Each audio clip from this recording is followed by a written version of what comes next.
Welcome to the channel, bringing a real-world perspective to the real-world whiskey consumer. I'm Josh. And I'm Erin. And we are back with another double blind head-to-head, which means we have no clue what is in either one of these glasses, but you do. They're in the title. We're going to taste them, or smell them first. Yes. Then we'll taste them, Yeah. give them a rating. Then we'll find out the price and see if that changes our rating before we find out what we're drinking. We'll also let you know which one we like better. That could be the same. It could differ. Who knows? We shall see. But we do double blinds like this on the channel all the time. So if you like that, subscribe to the channel. Like the video if you like it. We're going to go ahead and get into this. By the way, these are drawn at random from our blind sample pool, full of a bunch of bourbon and rye matchups. Could be available versus allocated, expensive versus inexpensive, or just shelf available products that we want to see which one is the better buy. Yeah. As Erin gets into the notes here, I'll let you know down in the video description below. We have a link to our Patreon. Over there, you can get involved in our online community, our Discord, where we help each other out, find things, exchange samples, chat about whiskey, have a generally good time. Grand old time. Grand old time. Come join us. Yeah. Get our barrel picks over there as well. Join in on our monthly Patreon live streams, virtual tasting events, all kinds of stuff. Also, we have a link to our merch down there. So if you want apparel, glassware coming soon, all that sort of stuff, you can get it down there. What do you think about the nose on glass one? This smells good. It smells classic bourbon. So to me, that means sweet. Yeah. It does smell sweet. I know to you that means caramel, vanilla, oak. To me, that just means sweet. I am getting some vanilla and sweetness. That's the main thing I'm getting on the nose. Yeah, a lot of vanilla. It is incredibly vanilla forward. It's putting me in the like banana split lane. Oh, interesting. Okay. But they've just covered this banana up with a boatload of vanilla ice cream. It's not like screaming huge vanilla. It's just that's the most predominant thing in the glass. But it's not jumping out of the glass. It seems to be pretty balanced overall. Kind of medium strength nose. Smells generally pleasant. Smells good. I got a little oakiness on that last sniff there. Let's get it on the palate. I think I took a sip of that weird. Yeah. Get another one. Okay. Man, yeah, I like that. It is packing some spice. It's packing a little bit of punch. Not a lot, but a little bit. It's pretty saturated flavor. It's like sitting in on the back of my palate. You liking this or no? Undecided? I don't dislike it. To me, it tastes kind of like cherry cough syrup and chlorinated water.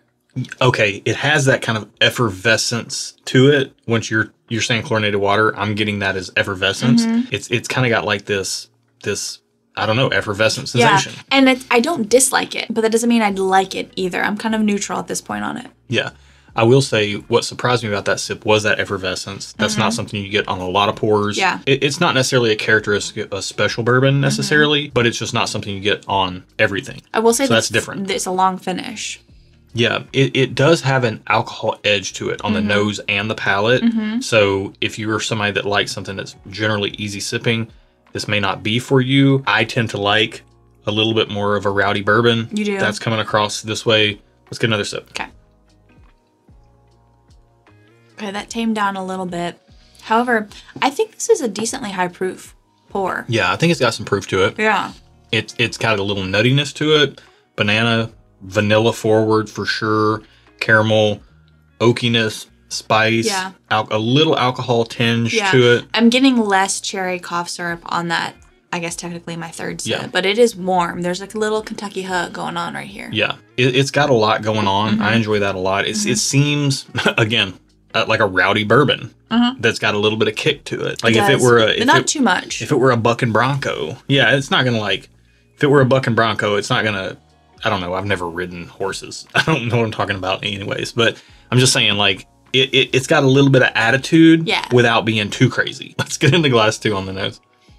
Oh, okay. This smells sweeter in like a candy bar sort of sweeter. Yeah, candy bar like for sure. Caramelly. Like this was more fruity sweet. Yeah. Almost kind of like fake fruit. And this is definitely more of like a caramel candy bar sweetness. 100%. Banana split with a boatload of vanilla ice cream versus a candy bar. Yeah. That's exactly what we're dealing with here. This smells, it smells generally good. I mean, oaky, caramel, a little nutty, kind of like a Nutter Butter. Or no, like, what's those? Nutter Butters are more peanut butter. The drumsticks. With like the cone, with the vanilla, with the... They're called drumstick. Yeah, with the chocolate and the little nuts on top. I'm kind of getting vibes of that in here. It's not quite... it doesn't have the vanilla that this has. Yeah. But it's kind of got that... Okay. That savory type of element to it. Oh, see, now that I said drumsticks, now I'm smelling more vanilla. It's a power suggestion. You got to be careful when you're tasting whiskey. Let's get this on the palate. Wow. This drink's very smooth. Okay. I don't know.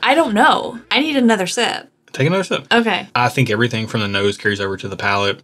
It is pretty silky. It has like a little bit of like a velvety type of texture to it, whereas the first glass was a little bit more brash and bold. Yeah. This has a little bit more of a refined experience to it. It does. And I think coming off of glass 1, this taste, I'm not getting a lot of flavor from this glass, but I think it's because of what I tasted before it. So when we do our back-to-back, I'm going to taste this in reverse and give this a little time because I'm not getting a ton other than it feels silky and velvety, like you said. But flavor-wise, I'm not getting a ton. Oh, and I think it's because of glass 1. And that is fair. What you taste and the order in which you taste things can absolutely have an effect. Yeah. Glass 1 was so kind of in your face, yeah. with flavor and attitude that glass 2 being a little bit more refined, that can get drowned out a little bit if you're not careful. I need to give it some time on its own. But I do think that glass 2 is really nice as well. It starts a little softer on the front of the palate, swells up, saturates the back of the palate. I'm still tasting the finish. I think these are probably up there in proof. I mean, this one is like taking over, coating everything in the back of my mouth. I like both of these a lot. It's going to be really interesting to spend some time. We're going to clear our palate, start with glass 2, go back to glass 1. We'll let you know what we think, which one we like the best. Just a second. Be right back. That was a lot of fun. Where are you at on these two? I'm You're not a woman torn. I am torn. I'm not officially undecided. However, because you asked me if I had to have a glass of another one right now, which one would I have? And I would have another glass of glass 2. That being said, they're both good. They're different. I think why I picked glass 2 is because I couldn't get over it. For me, there was like this chlorinated thing I was getting with glass 1. However, I will say I also got like a hayride vibe on glass 1 as I was tasting it. Maybe it's because I just feel left out because we didn't go to any we didn't do any fall things this fall. And I just wanted to go on a hayride and go to pick apples. I'm sorry I let you down. It's fine. But I think glass 2 is my favorite. However, they're both getting a thumbs up. Okay. I like them both. They're both good. I like glass 2 better. That's it. That's all I got. I got nothing. They are both strong thumbs up for me. Yeah. I like both of these a lot. I borderline love them. Like I like them. Whoa. Like back in school days. You would like pass a note and be like, yeah. do you like me? Circle yes or no. I would pass a note to both these. Do you want to be my girlfriend? Circle yes or no. Right. We're not in love yet, but I'm very interested. Okay. Like I like them. Okay. Both are great. Glass 1 was definitely more vanilla, fruity, sweet with a lot of spice and a lot of just oomph and power. Yeah. Glass 2, I think, is the better bourbon. I think it is a little bit more well crafted. I think it might have more age. I think it might just in general, like it has that darker profile. The sharp edges are rounded off. Yeah, I think the sharp edges being rounded off is why I like it better than glass 1.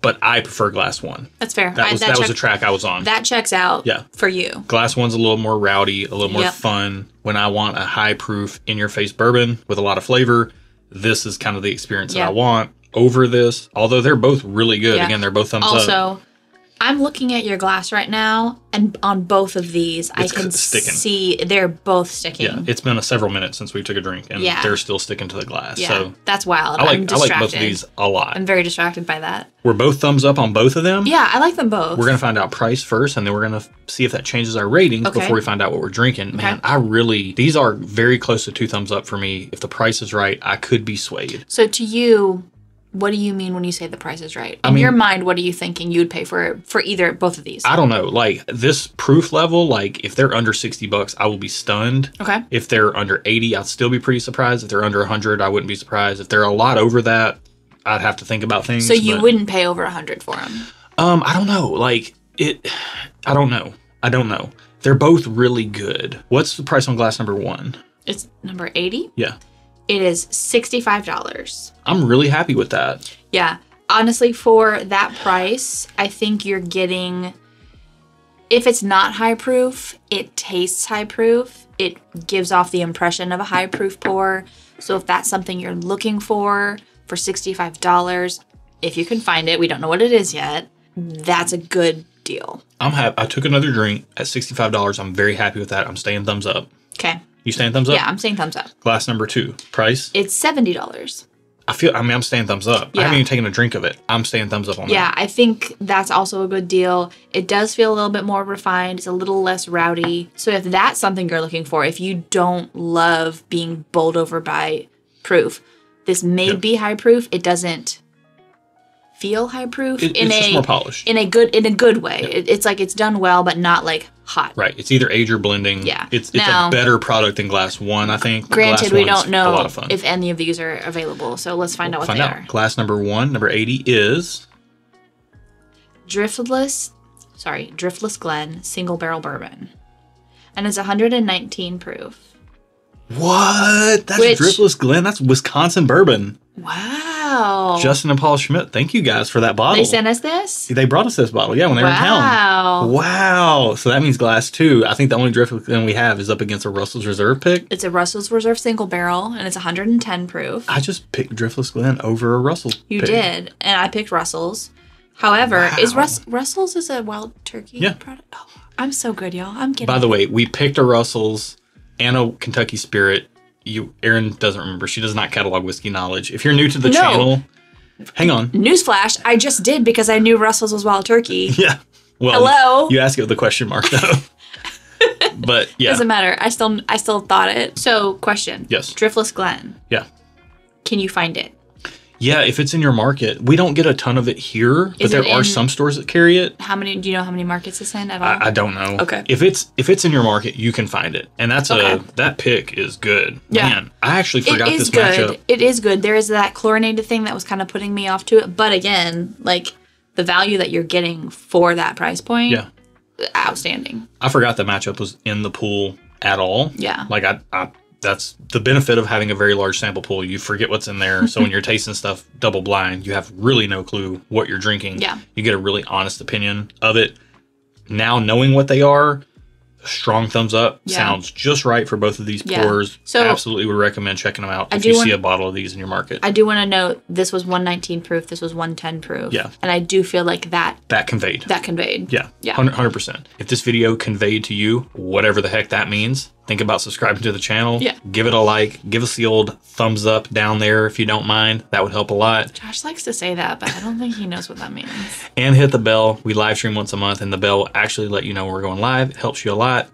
Yeah. That's it for today. Be good to each other, and until next time, cheers. Cheers.